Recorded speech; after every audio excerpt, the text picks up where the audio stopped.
Perdóname aquí que voy a hacer unos cambios. Yo estaba buscando por agua porque he hablado mucho todo el día y tengo Coca-Cola, pero yo creo que es mejor meter nuestro bolsillo.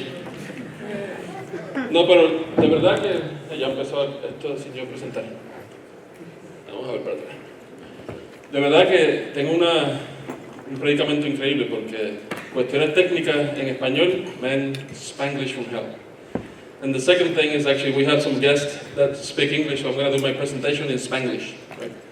My really bad accent, and I have a bad accent in Spanish, I have a bad accent in English, so I'm all screwed up, right? I apologize if I swear, right?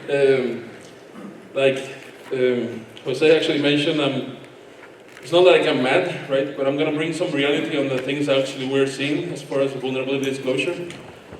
First disclaimer that I'm here, I work for Cisco, but I'm not representing Cisco here. The only company that I'm actually going to be pointing fingers to is actually at Cisco because I can. But what I'm actually doing here, I'm bringing some things to reality as far as what we're actually seeing as far as vulnerability disclosure, exploitation after the fact, and how the whole industry is actually facing this topic, right? So the first thing that I wanted to do is start with a story about a small, young security professional that he actually had all the things in place, all the policies and procedures for vulnerability management until one day. That guy then faced reality and basically entered a world of branded vulnerabilities, right? And those branded vulnerabilities that you're actually seeing right now, cause some problems to him because his heart lead after a ghost shell-shocked his poodle, right? So that story, I think that everybody that is in charge of vulnerability management, patching, and everything, I think you can resonate from that. And again, I'm not pointing fingers to companies in here. There's a lot of logos that I'm actually going to be throwing up there. Some of these companies are very friends of mine. Some of them actually, they create this type of logos to create awareness. They do a tremendous amount of work. But I'm actually going to go over some examples of who's actually really benefiting from this and how it's actually impacting the world of patching and vulnerability management again. So how many of you recognize this logo? Some of you? All right. So if you look at it, people are putting brands into vulnerabilities, right? People are putting logos into a vulnerability because people can make money out of it, right? Just plain and simple, right? It's one, awareness, and also it's actually making money.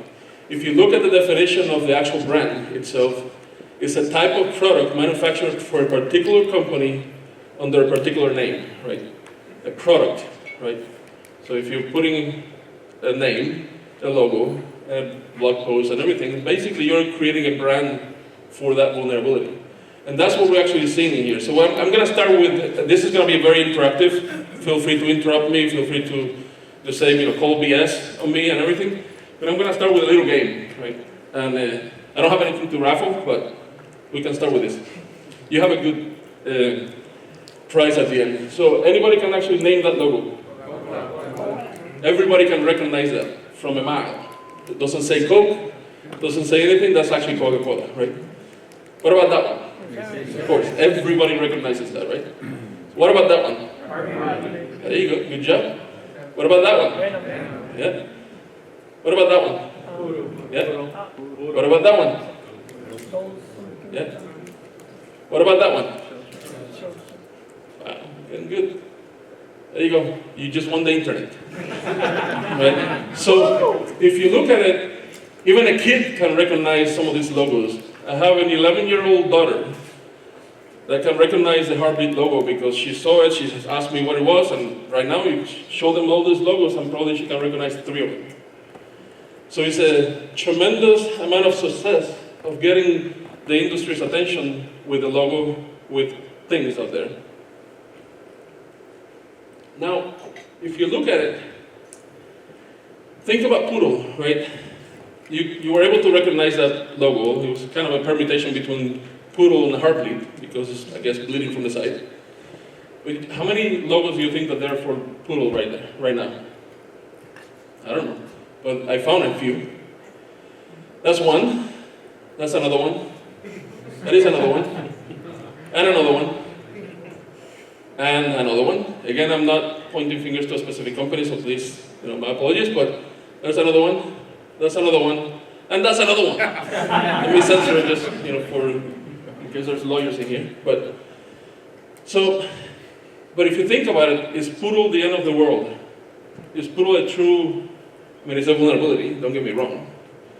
But is this actually something that you have to make all this fuss about, right? I don't know, what do you think? What is the level of risk of Poodle? I'm not saying that it's not a vulnerability, I'm not saying that you don't have to patch it, but does it need that many logos out there? Right? So this is actually a Venn diagram that Mark Cox, he's a friend of mine in Red Hat. Actually, Red Hat is based out of Raleigh, and I'm from, I live there. And then he created, and giving him a lot of credit because this is brilliant. He created a Venn diagram of the issues that matter, the things that actually get logos, and then the other things that actually don't have a logo and really matter, and we're seeing exploitations within hours of them being announced and nobody's actually paying attention to it, right? So if you look at them, right now Heartbleed, Shell Shock, and Ghost, they fit in the middle. They do have a brand, they do have a logo, they have a CNN article, they have a CNBC article, everybody and their dog, retweets the things.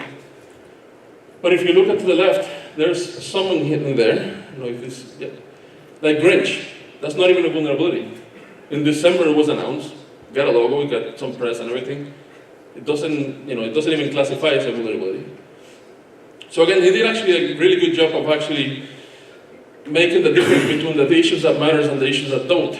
But I'm not here to judge that, right? So we have industry standards like CVSS, and it's not perfect. But we have methodologies that we can actually use to classify the risk of vulnerabilities, right? I'm not here to bash that. What I'm here to highlight is actually who's actually truly benefiting from that. The first one is actually the bad guys are just saying, man, thank you. I don't even have to worry, I'm getting it from CNN.com right now. I don't even have to pay for the exploit because now everybody knows it at the same time. Now, the other thing is security companies are also making a lot of money, right? Including, Cisco, including everybody, right? Why? Because it's not only the logo, but it's also IPS signatures that are being developed for this. It's also consulting on how you can actually poodle-proof your network. I actually have seen that literally. Advertisements that saying, we will help you poodle-proof your network. Right? I don't know what is that, but okay. Then the other thing is the news outlets, right? For those of you you're in the media, what is the number one thing that you actually want whenever you have a page or a newspaper, right? The number of eyes that are looking at that article, right? If it's actually something controversial like cybersecurity, right? Everybody's actually posting things about cybersecurity, you probably are going to, attract a lot of eyes to your post or to your blog or to your article. If you look at it, even before Heartbleed, how many times did you actually go to CNN.com to find a report about a vulnerability? Not that often, right? Now, right after that, that was actually kind of like a wake-up call. Wow, we were successful. We probably got this analytics of, look at the amount of people. Let's do it again. The next time that there's another one, let's make a big fuss about it, right? Now, again, those are benefiting, but what about you? You actually have to go and not only patch, understand the risk, minimize the risk. Think about what I do for Cisco is that if I can summarize it, I take, I handle all the bad news for them as far as vulnerabilities, right? So there's a buffer overflow in the core router of the internet that can take down half of Europe. We have to fix it, right? Every time that I publish, all these security advisors and everything come from my team. Every time that I publish a security advisory, let's say on an iOS device, right? Because people, I guess, relate more with routers. Service providers that are big service providers, I'm not going to mention any of the names in here, but you can figure it out, right? From US based and China or whatever, they actually have to upgrade in excess of 1.5 million devices in some cases. They will not, and I repeat, they will not be able to patch the next day. That's impossible. They will not be able to patch the next month. They will probably not be able to patch ever. Right? So anyways, going back to exploitation, what we did is, again, I'm not here to talk about Cisco, but I guess I can point fingers. But how we grow is mostly through acquisitions, not organically, right? So we acquire a company, they got a new product, whether it's a security company, a switching company, a cloud company, whatever, right? So we acquire them. Because of that, we do have a pretty large footprint of things out on the internet, right?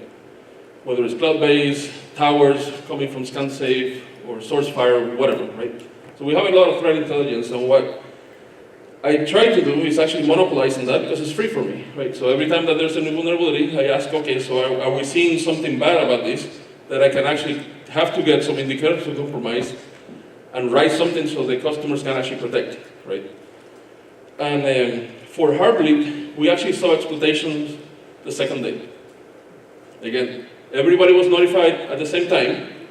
Exploitation is actually real the second day.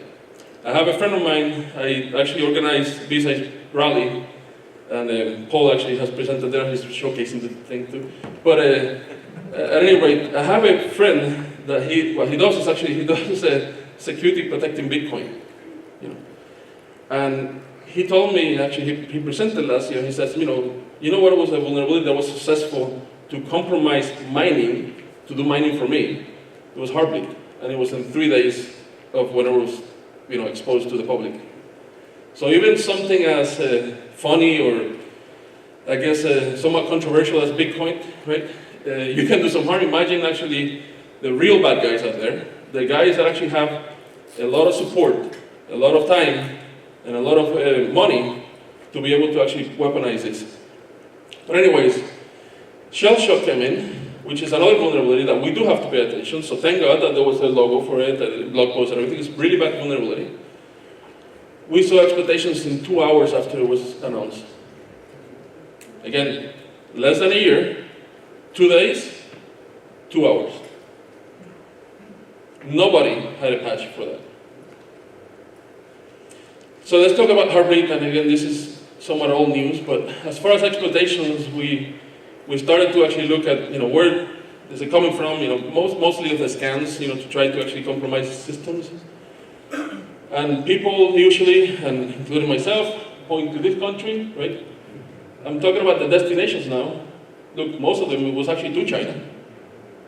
Only 17% that second day we actually saw to the US. Of course, the numbers actually changed periodically, but that was actually after the second day.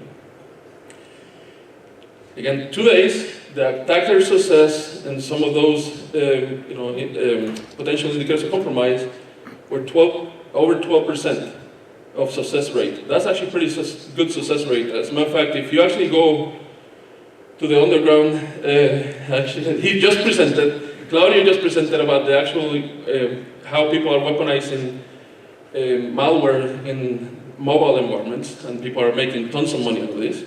And the attacker success typically is around 5% or so. It's increasing dramatically, right? For this one, again, the second day, I'm not talking about the success throughout the period. There's actually malware right now that has some potential ways that you can get analytics to see what is the success rate, and then it will increase your price if you want to buy it. That's a different conversation, but in this case, it was actually 12%, and that's pretty high for the second day. The other thing is, if you think about it, Heartbleed exploited what? What was the problem? What was the third-party software open source package that was pretty pervasive because of Heartbleed? Nobody? OpenSSL. 2/3 of the web servers on the internet run OpenSSL one way or the other. 2/3 I know of that, my products, run OpenSSL, right? A lot of people say, okay, well, I have to take care of my web servers, right? But they always forget about the client side. The second day, 5% of those attacks were actually directed to clients. And for things that are non-traditional, well, I guess they're traditional, but people don't pay attention whenever they think about OpenSSL and SSL and everything. One is actually mail, right? So secure SMTP, secure POP, secure IMAP, all that is just actually using that. People are, jumping up and down trying to actually patch their web servers, but exploitation is actually happening in the client side too, right? Now, this is just some statistics that I have here as a reference, but this is the most comical thing, I guess, in my opinion. Heartbleed was around, I think it was the 4th of April or something like that, of last year. And if you see on the 7th of April, this is the amount of certificate revocations that a company called Netcraft, they actually saw, right? Think about, probably, again, I don't remember if it was the 4th or the 3rd, but a few days later, everybody's revoking their certificates, right? Think about it, that's a way of, oh, shit, I have to change my password, right? Oh my God, there's a vulnerability, I'm gonna change my password. Well, you probably didn't have a fix for that. So even if you freaked out, you're changing your certificates and everything, it doesn't matter. 2 seconds later, you're gonna be on, right? So what I'm going at is that industry doesn't understand these type of issues. They react because of a logo. They react because of a brand. They react because, somebody's saying, oh my God, it's the end of the world, and in some cases this is actually real, in some cases it's not. Now, going back to the exploitation in shell shock, this is actually after 2 hours. I didn't say that, but sometimes we collaborate with, other things that are not Cisco. There's a non-profit organization, a community within the internet that is called Malware Must Die. Anybody has heard of them? Yeah. They're awesome. They actually do a really good job of explaining this. So these examples are there. But basically, if you're familiar with shell shock, and again, all these samples are available in there. This is a pre-scan or pre-attack scan. And then I'm going to show you the actual logs from a server that this is actually the expression that you will use to exploit shell shock. Again, it's a bash exploit. That's 2 hours after the fact. That's with nobody having a patch at all. Now, this actually has been a wake-up call for many companies. And I'm not talking about financial companies, and I'm not talking about the media, I'm talking about my industry peers and also including Cisco. I have had some conversations with very large Fortune 500 companies, vendors, that have come to me and says, Omar, you're lucky because you have X amount of people, you have security products and you have an army of people that know security and you can employ them to do things, right? Security development lifecycle, incident response, development, the products that we sell, whatever it's going to be, right? They say, my incident response team is of 2 people. The second guy is only part-time because he's also doing the SDL as part-time. And that's pretty much what it is. And then he goes like, do you have people that actually do pen testing in your products? I was like, yeah, it's about 180 people. She was like, shit. I have one and he just left, right? and so he asked me, and I don't know, I put it up my behind. He asked me, what should I do? Should I invest in an incident response team? Should I invest in secure development? Or should I invest in hiring hackers to actually, own my devices? I'm like, I guess all 3, right? You have to, right? So I saw him at Black Hat last year, had lunch with him, and then, again, I'm not here to bash conferences. I only go to RSA only to have meetings, right? But I saw him at a meeting in RSA, and he goes like, hey, man, guess what? I actually hired some people. We got an incident response team of 4 guys. We got 2 guys doing SDL. It's actually working very well. And we hired like 5 people doing pen testing. Oh, that's awesome. He goes like, well, but the 5 guys are in India. Okay. So, again, I'm not here. India, we do a lot of development in India, a lot. They have brilliant engineers, right? But these are outsourcing engineers. You cannot control, what, even though if you have NDAs and everything, it's going to be pretty difficult to manage. So, but anyways, it's actually a wake-up call for everybody, including vendors. I had another one that told me, hey, my engineer posted a wiki to respond on behalf of the company for Heartbleed, and we got sued. Because he says that we will probably not have a patch for another 6 months. And I said, what? You have an SLA that you have to provide patch in 30 days or whatever, PCI compliance, and I'm going to talk about that later. So he goes, wow, this is a huge wake-up call, right? But anyways, let me actually go back and tell you something that I'm seeing as far as a trend on vulnerability disclosure. And forget the poodles about that now. But this is actually, again, we receive all the bad news, all the vulnerabilities at Cisco. I started at Cisco in '99, so I was not in PSERT before then. I was part of Advanced Services doing consulting, but I worked with PSERT at that time. And I have seen this into the fact that typically, if you had a report that is not internal from the corporation, it's somebody, a nerd like me, then I say, okay, I'm going to present at B-Sides Puerto Rico next month. I found this cool stuff. Your router, the core router of the internet, has a vulnerability, it's a buffer overflow. I'm going to present, can you please, give me credit in your advisory? And, get all the kudos, I'll probably get a better job, and everything move up, right? That's awesome, actually. We want to promote that, right? We want, actually, not only to highlight the research, and that's actually something that I'm also a little mad in the industry, because the industry as a whole, they are not that fair with researchers, right? But anyways, we fix the vulnerability, we do a responsible disclosure, we fix the issue, give them credit, we present, life goes on. There's attacks depending on the patch management of the actual customer, but at least we have a patch. Then they say, wow, man, this was a cool vulnerability. I can actually use this vulnerability and ask for money, right? So then I will get a report. So say, okay, I found a buffer overflow in the IP phone, let's say. And I can crash your IP phone, right? I'm like, okay. So that's $10,000. And then I got another one that says, okay, I can crash your core router and I can bring down Canada if I want to. But I'm not going to do it, but that's $10,000. So which one are you going to pay? The crashing one phone or crashing the core router of the internet $10,000? Yes? Both? Yeah. But before we go there, you answered it before. But why? So if you look at it, I can crash an IP phone. Okay, who cares? Omar was on the phone, he crashed, came back home. Or I can crash half of Europe, right? Is that IP phone cost $10,000? Or if I only had $10,000, that's another thing. If I only had $10,000, does that IP phone actually, that vulnerability cost $10,000 or not?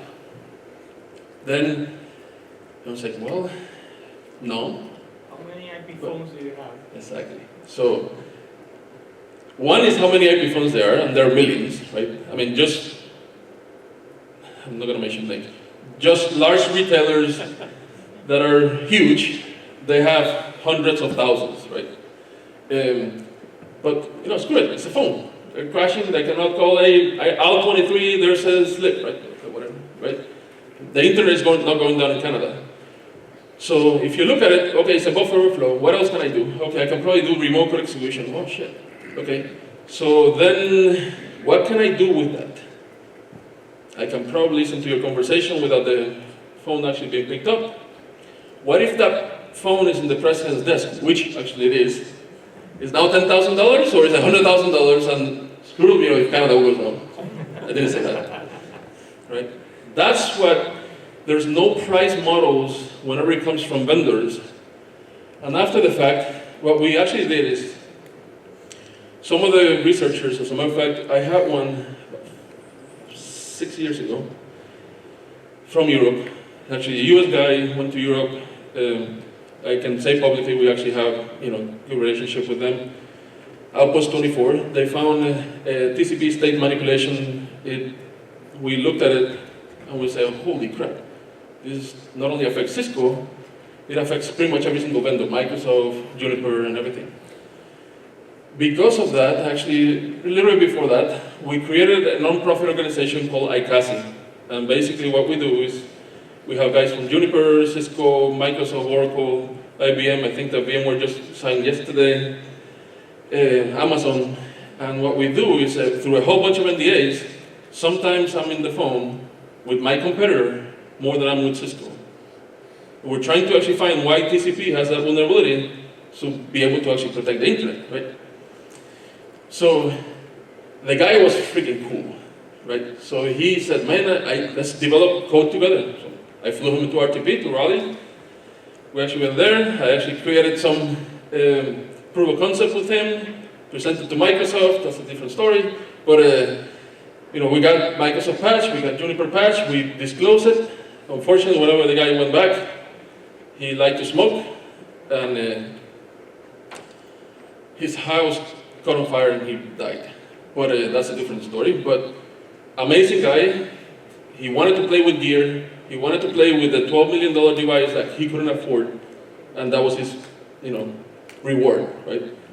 He didn't ask for money. He just wanted to play with a CRS box. That's what he wanted to do.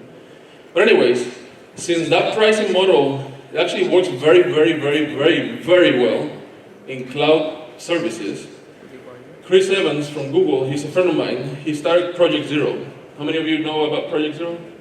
He's awesome, brilliant. Another, Kathy Missouri, I think that you guys know them. She used to be at Microsoft. She started HackerOne. It's another vulnerability broker, right? They have been successful. They have been great, right? There's also other companies that actually what they do is they pay the researchers and they put a price model, which is awesome. We don't have to worry about that. And they create IPS signatures, and that's the way they make money. And then we just get the reports for free, right? So that's cool. I mean, let them make money. That's, everybody can make money. But what is keeping me up at night is that we're seeing a trend, and whenever I mentioned that nonprofit organization, last year we were in Black Hat doing another face-to-face meeting, board meeting, and we sat down and we were going on cvdetails.com, which is, if you're not familiar with it, it's a guy out of his house actually. He's getting information from Nest, and all the CVs, he's got some visualizations and what companies have, they are the proud owners of those CVs, right? And I looked at around, like, shit, Oracle, Microsoft, Juniper, Cisco, Apple. We're the proud owners of 80% of the CVs out on the internet. What are we gonna do about it, right? So one thing that they mention, everybody, is that, well, this timeline, it makes sense, but are we truly getting reports like we used to do? Again, I'm not talking about the other companies, but there was another vendor that says, well, we used to pay a lot, but people are not coming to us that much. Is it better? Is it the products are more secure? Probably not, probably yes, I hope, right? So what it is that if you wanted to make money, actually now still, but in the 70s and the 80s, in an illegal way, very fast money, what would you do? Black market? Cocaine, yep. You sell drugs. If you and me, you want to make money right now, let's go sell drugs, right? Make $1 million, $2 million, whatever, right? If you really want to make money right now, you sell exploits. And you sell them for $100,000, but you sell them 12 times the same day. And make the math, that's $1.2 million. And then you create another one, and you sell it for $50,000. And you put something in the malware or the exploit kit that will calculate some success. And now prices are actually being made because my exploit kit, let's say cool, is better, that what group 72 is actually going to give you, right? Mine is $25,000, but his is $10,000, but my success rate is better. And who's actually buying that? Of course, from criminals to corporations to nations. I mean, again, this is not news to everybody. And now we have all the fuss about new normal and everything. So If you look at them, well, it's on CNN.com, so might as well don't sell it. I mean, just get it for free, right? Now, I mentioned OpenSSL, right? Out of this, Bash is another one that everybody, I use Bash. I mean, that's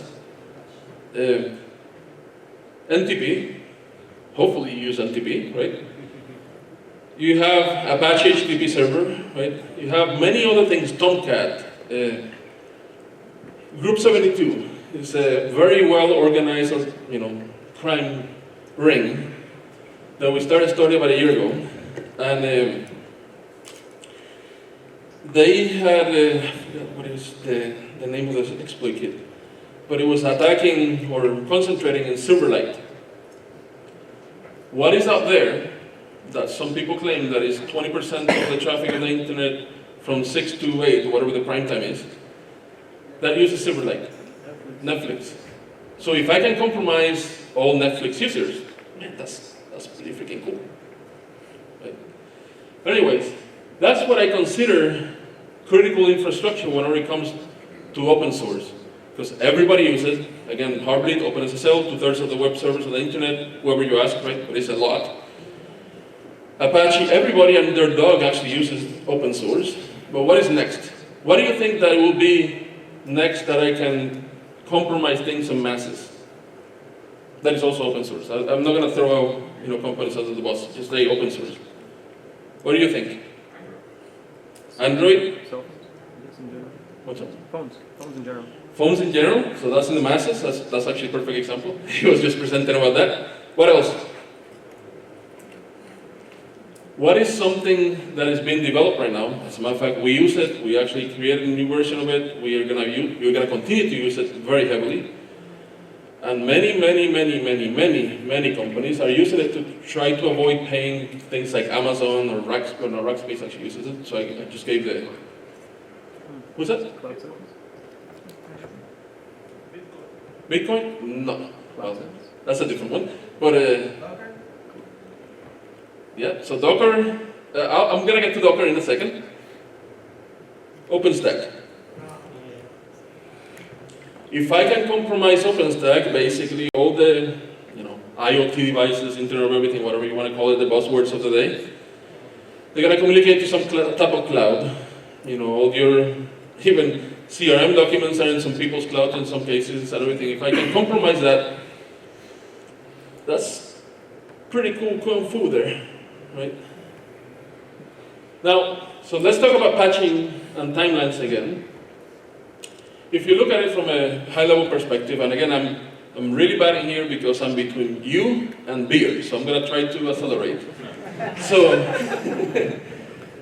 whenever a vulnerability is disclosed, vendors, right, in this case, everybody's not getting notified at the same time, they actually triage, then we patch, then customers triage, and then they patch, right? But if you look at it, let's take a look at, for example, of shell shock, right? Any of them. Everybody's notified at the same time, including vendors, there's no patch. So forget about it. Right? Then after that, we have a thing called CVSS. Who can tell me what CVSS is? Somebody. It stands for Common Vulnerability Scoring System. As a matter of fact, the third revision of it is actually being developed right now. It's going to be out, don't quote me on this, probably between July and September. It was supposed to be out in January. But anyways, it's metrics that is divided between base scores and temporal scores and environmental scores that you can calculate the risk of a vulnerability, right? There's a joke in the industry that this is the new CVSS. Does the vulnerability have a name? Does it have a logo? Is there a blog for the vulnerability? And is there a CNN, CNBC, or Yahoo, or Ars Technica, or deregistered article, right? Forget about the math that we spend years actually creating to calculate risk and everything. Now, this is what is driving everything. So, we're notified, and then I'm gonna throw vendors in here, but just as an example, including Cisco in here. So if you look at this, who's a vendor and who's a customer there? What do you think? Yep, both. So if you look at it, again, I'm going to point fingers to Cisco because I can. It's my team. So we are the consumers of pretty much every single open source package in the world, right? I mean, it's just crazy. It's my nightmare, but we are. So sometimes whenever this happens, I'm on the phone, or my engineers are on the phone with Red Hat and says, where the hell is my patch? Right? And then we go to Ubuntu, where the hell is my patch? Whereas we go to SUSE, where the hell is my patch? We go to OpenSSL, where's the hell is my patch? We need to patch. We need to patch the Nexus 7000. We need to patch IP phones. We need to patch a call manager. We need to patch this stupid company that we bought yesterday, right? We need to patch. I'm on the phone with them. There's a person from here that says, okay, Cisco, where's my patch for the Nexus 7000? Because I'm your customer too, right? And then IBM is on the phone with us and says, okay, I resell your products, I use your products, and I am a competitor of yours. Where the hell is my patch? Right? So it is a big cluster, and I'm not going to say the second word, right? It's a huge, it's the big orgy in the world. But anyways, whenever Shell Shock came in, and these are real numbers, I actually found a cool logo that I was able to Photoshop, oops, and it was 2,400 emails that same day. People asking about, what is this vulnerability? I'm like, shit, I don't know. It was just announced. Let me find out about it, right? And then let me give you some BS answer because I don't know. Let me see. So, is my product affected? Shit, I don't know. I don't create the product. Go ask them, right? I line stop the product. If it's affected, I stop it from being shipped or from being sold. But I don't create it. So if you look at it, we have 550 product families at Cisco. That's families, that's not products. That's about 1,600 products right now. Asking software engineers, and again, my software engineer, asking one of them that are not security oriented, hey, are you affected by Poodle? What the hell is Poodle? Do you run OpenSSL? I don't know. You tell me. I just coded this feature, right? Well, but you're using encryption. Yeah, but I use this library from this system.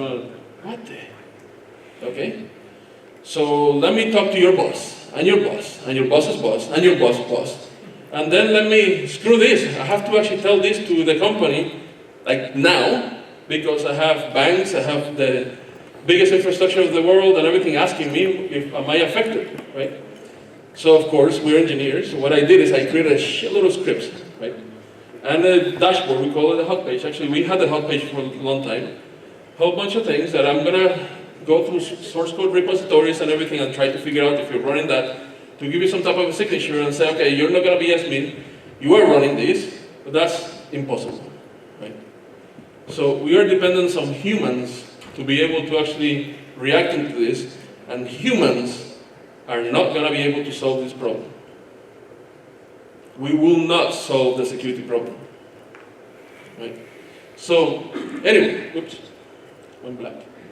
So, what we said, okay, we train these guys, we call them security advocates, we told their bosses, every single VP within Cisco, we said, okay, you have to give me at least 2 guys. So if one guy is on vacation, I need another guy that is going to be able to tell me, or at least take the ownership to ask somebody if they're affected by this or not. This has been successful in many cases. It has not been successful in some others. Right? And I'm not going to go into the details in there, but the more product teams, of course, the more things that are dependent, the more services there are, including cloud services, because also we're in that business, more complicated. So we get irate, say, screw this. I'm just going to escalate all the way. I'm going to go postal today, and hopefully I don't get fired. So we started escalating, and this, especially things like Heartbleed and Poodle and everything, is not the nerd Omar, the fat guy from Puerto Rico that is actually telling me, hey, are you affected by Poodle? It's the other guys, the other country's president, or the CEO that is actually playing golf with executives that is actually asking, oh, did you hear about this Poodle thing? Did you hear about Heartbleed? How are you doing about that? And by the way, I'm your customer, so are you affected or not, right? So the executives, this is our CEO that is retiring, is asking other executives, as anyone, what the hell is that? It's like, I don't know. You ask Peacer. They probably know. It's like, shit, I just found out about it, so let me see. So So again, what we need, more executive reports, more automation, more scripts and everything, and it's not solving the world, right? So let's say we got the patch. Oh shit, we got a patch.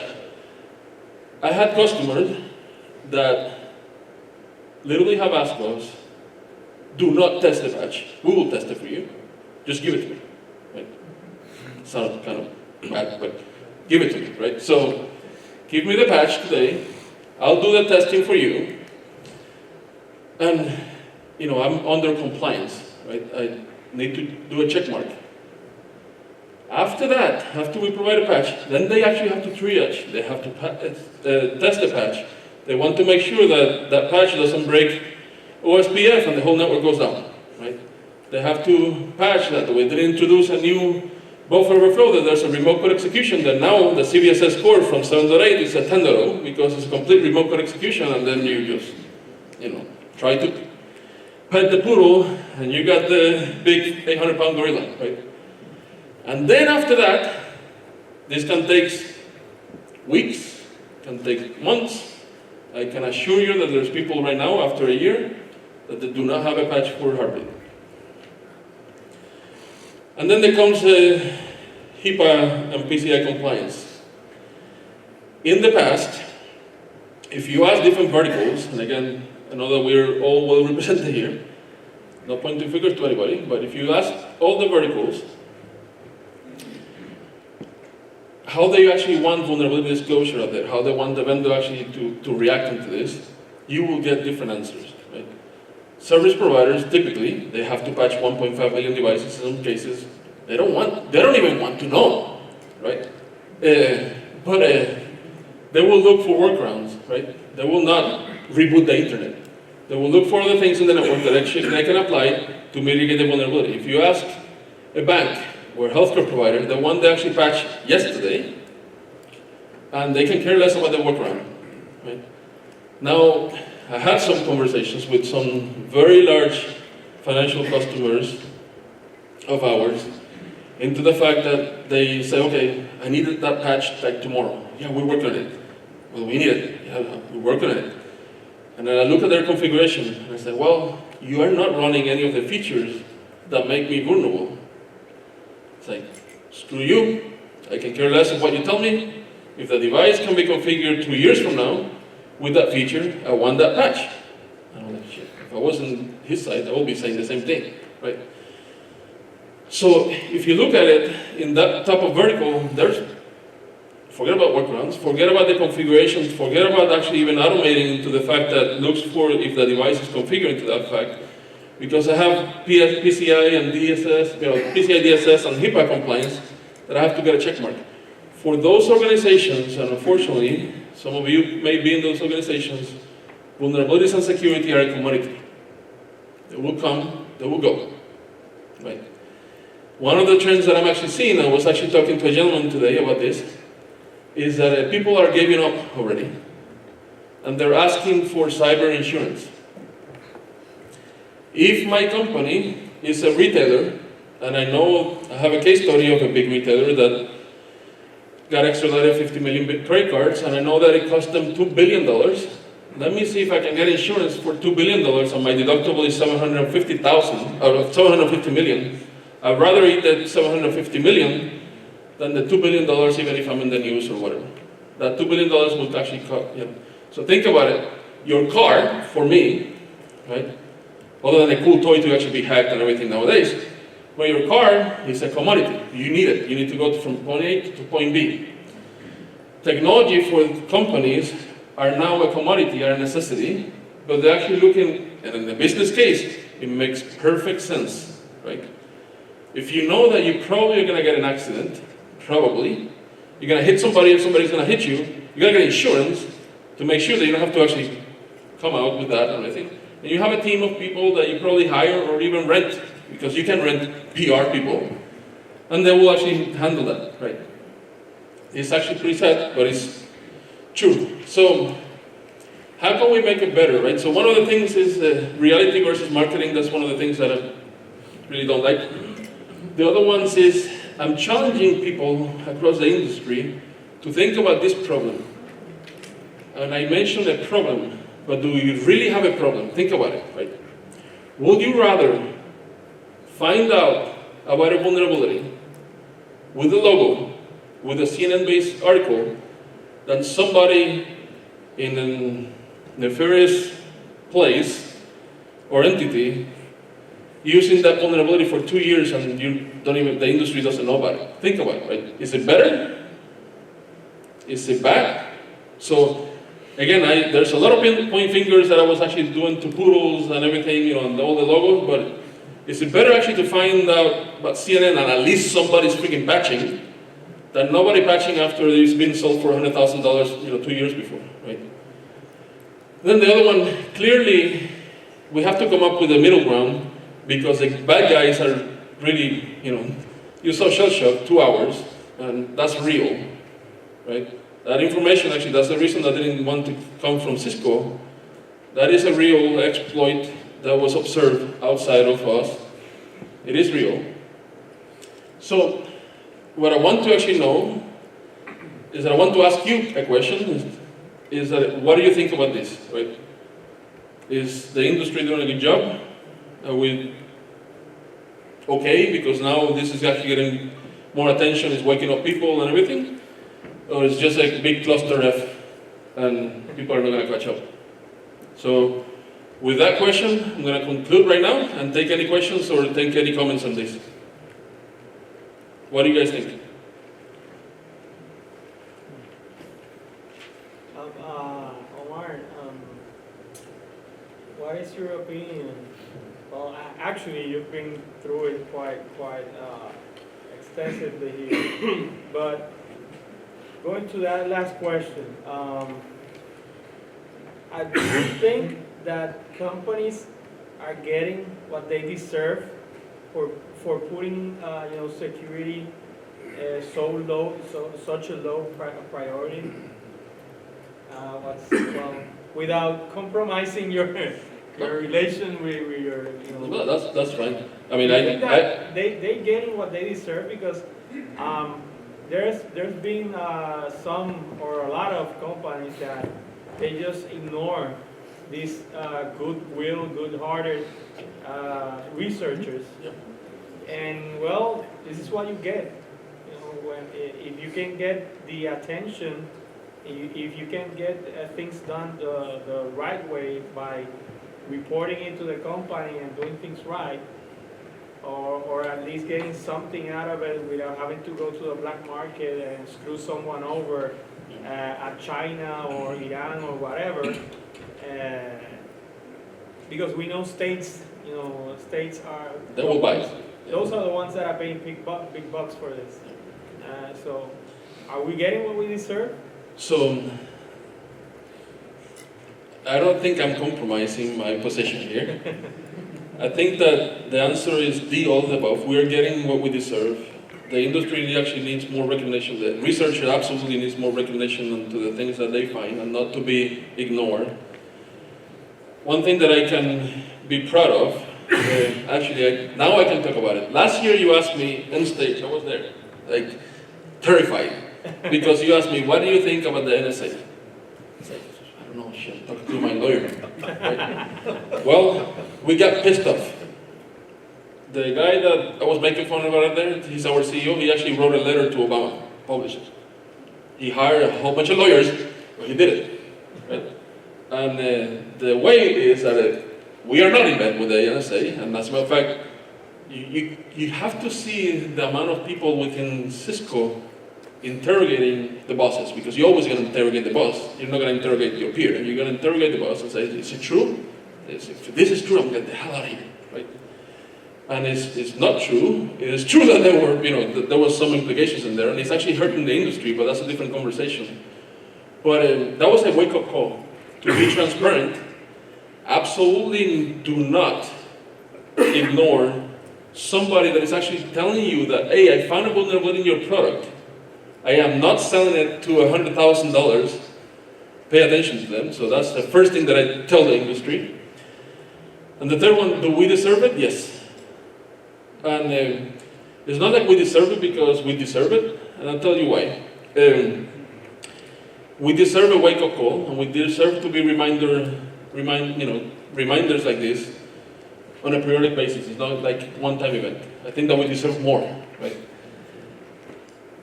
It's a wake-up call for a lot of companies that actually hasn't paid attention to security. It's also wake-up calls to companies, and I'm going to be very blunt in here. Some of these companies that actually, we had a conversation, they cannot afford to actually have the amount of people that we have, right? They will probably not assist in a couple of years by just hiring a whole bunch of security guys, right? It's into the fact that some companies, because of the impact of technologies and these wake-up calls, it will cost them big bucks and they will probably not even have a competitive advantage.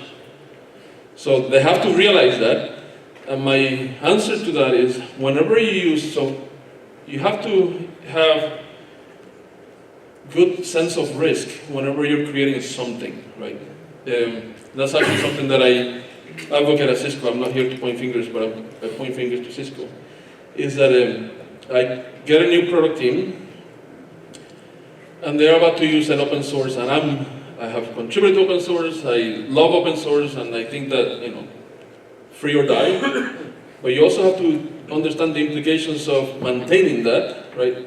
And especially if the open source is actually Omar that created that thing, and I don't have time to manage it anymore, and now I'm using it in the core infrastructure product, right? That's a different thing.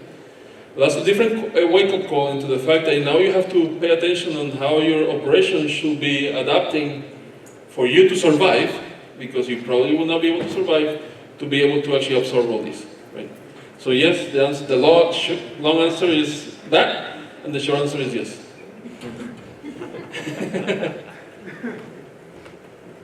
Any other questions? Beer time? Well, thank you very much.